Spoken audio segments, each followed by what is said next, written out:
a empezar a hablar sobre las urgencias psiquiátricas. Entonces, a modo de introducción, vamos a decir que una urgencia psiquiátrica es una alteración grave tanto del afecto, el pensamiento o la conciencia que se da por un acontecimiento inesperado que es muy grave.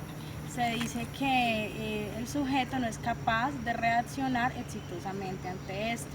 Puede ser por una enfermedad psiquiátrica, por una enfermedad orgánica, por una intoxicación con sustancias psicoactivas o por desastres que pueden ser naturales, lesiones emocionales o lesiones físicas. Ahora vamos a hablar sobre la epidemiología. Se dice que en la epidemiología no hay ni una incidencia ni la prevalencia muy clara ante esto, pero que afecta más que todo a los adultos jóvenes, adultos que están expuestos a ser solteros, estar separados o estar divorciados, que tengan un nivel socioeconómico bajo y que sean de la zona urbana. También se dice que prevalece más que todo en las mujeres. Para hablar sobre los factores de riesgo, entonces vamos a decir que son los que presentan fatiga, estrés, alcoholismo, incertidumbre emocional y social.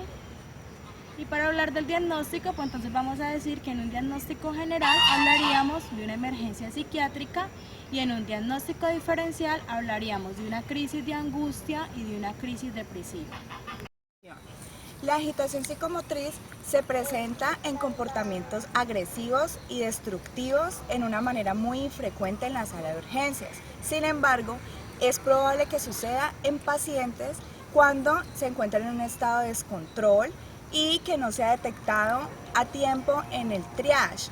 Y pues en ese sentido ya también se da debido a una espera inadecuada del paciente. Su sustrato clínico puede darse por un caso de una crisis de manía aguda que puede ir acompañada de una labilidad afectiva, de logorrea, de una actividad lúdica desordenada, también puede estar acompañado de vociferación, de cantos, de burlas, de carcajadas y de un fácil paso de una agresión verbal a una física. Se dice que se caracteriza que puede ser un trastorno confusional asociado a unas desorientaciones temporoespaciales que pueden estar acompañados de alucinaciones, que son como características orinoides que son como una pesadilla. Y está relacionada con un trastorno importante del estado general, como son el delirio. Cuando el compromiso orgánico no es detectable, entonces hay que pensar en que puede ser una agitación de tipo tóxico. En particular, existen sustancias que causan alteraciones del estado de conciencia y que pueden provocar alucinaciones en ciertas personas, por lo cual hay que investigar muy a fondo en la presencia de sustancias psicoactivas en sangre y en orina. ¿Qué pasó? Cuando tenemos a un paciente con un trastorno de agitación, en el marco de lo que es un trastorno esquizofrénico, tenemos que este trastorno de agitación nos puede indicar dos cosas. Uno, que es que este trastorno esquizofrénico apenas se está iniciando, o lo otro es que el trastorno esquizofrénico ya se ha instaurado desde hace tiempo. ¿Y esto cómo nos podemos dar cuenta? Con el comportamiento del paciente, ya que se hace muy difícil el contacto con el paciente. Estos pacientes suelen tener un lenguaje muy poco penetrable, el comportamiento de ellos es muy poco comprensible y no podemos hacer contacto fácilmente con este tipo de pacientes. Trastorno de agitación tiene un origen comicial o un origen epiléptico. Esto hace que estos pacientes que tengan el origen de este tipo se caractericen por ser violentos, es decir, que agreden a las personas físicamente o a los objetos sin ninguna causa aparente. Es importante tener en cuenta que cuando estos pacientes ya tienen este tipo de comportamiento, podemos pensar que ya tienen un trastorno esquizofrénico. Y algo importante también es tener en cuenta dentro de los antecedentes que estos pacientes ya han consumido en la actualidad o anteriormente medicamentos anticomiciales. Como dije anteriormente, como estos pacientes se caracterizan por ser violentos, van a ser calificados como unas personas antisociales y a su vez van a ser calificados como psicópatas. Bueno, ¿cómo vamos a manejar a este tipo de pacientes con trastornos de agitación? Lo primero que debemos de hacer es que cuando un paciente entra en una crisis de agitación, debemos de controlar inmediatamente la situación. Lo otro que debemos de hacer es que un paciente de estos no esté sin un tratamiento farmacológico, porque vamos a hacer que estos pacientes experimenten una violencia con ellos mismos, se agredan ellos mismos o a las demás personas. Y lo importante es la persuasión, es decir, a la hora de llamar la atención de ellos debemos de hacerlos con una actitud tranquila, serena, unas palabras tranquilas. Pero si esto no funciona, debemos de iniciar inmediatamente con un tratamiento neuroléptico. En el manejo del paciente agitado, ocasionalmente es necesario utilizar la fuerza. En estos casos no debe hacerse abuso de ella ni usar palabras ofensivas. Es necesario que participen al menos 5 personas para sostener al paciente, uno de cada extremidad, y también es necesario que participe una mujer, independientemente de que el paciente sea mujer. El manejo farmacológico del paciente agitado se recomienda usar haloperidol de 5 o 10 miligramos a intervalos de 1 hora hasta completar 30 miligramos máximo. Esto se hace por vía intravenosa o intramuscular. En algunos pacientes es necesario utilizar unas dosis mayores, y es en los pacientes que pesan más de 85 kilogramos y en los pacientes que han recibido neurolépticos por largo. Los pacientes maníacos suelen ceder muy rápido a las crisis de agitación.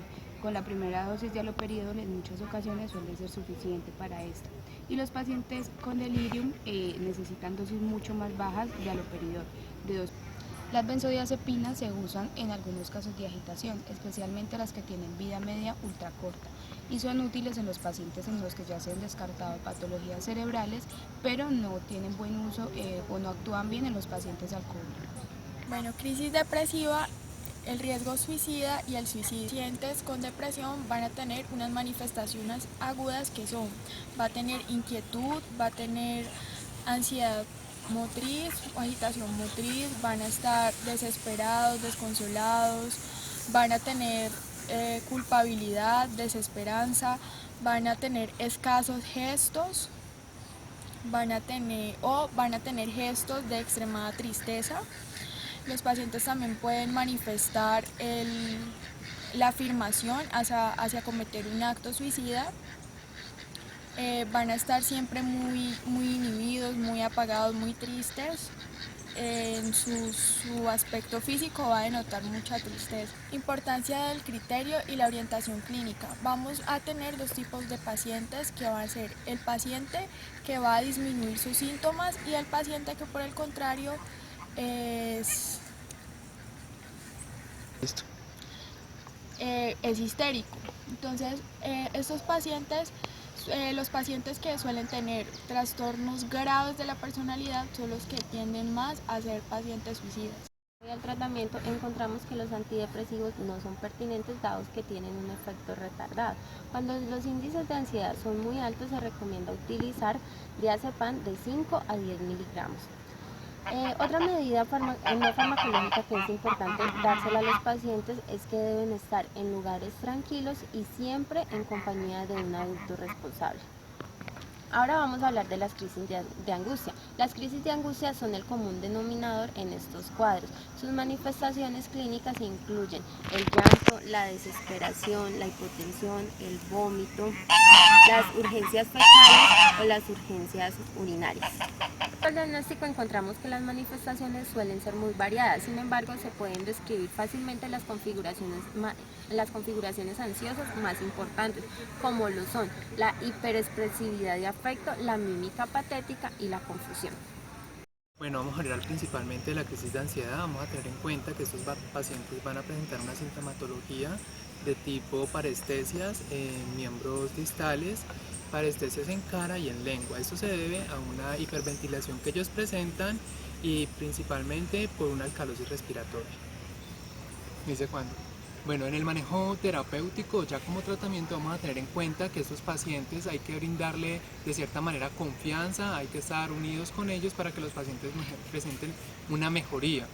Vamos a tener en cuenta que la historia clínica se va a hacer tanto aparte del paciente como de la familia, y cuando el tratamiento de habla y de escucha no sirve dentro de estos pacientes, vamos a empezar tratamiento con benzodiazepinas. Bueno, a estos pacientes vamos a tenerle que explicar su momento de crisis, que pues al no presentar su mejoría, como venía diciendo, hay que administrarle clorenipramina, la cual se administra de 50 a 75 miligramos durante 2 semanas junto con las benzodiazepinas.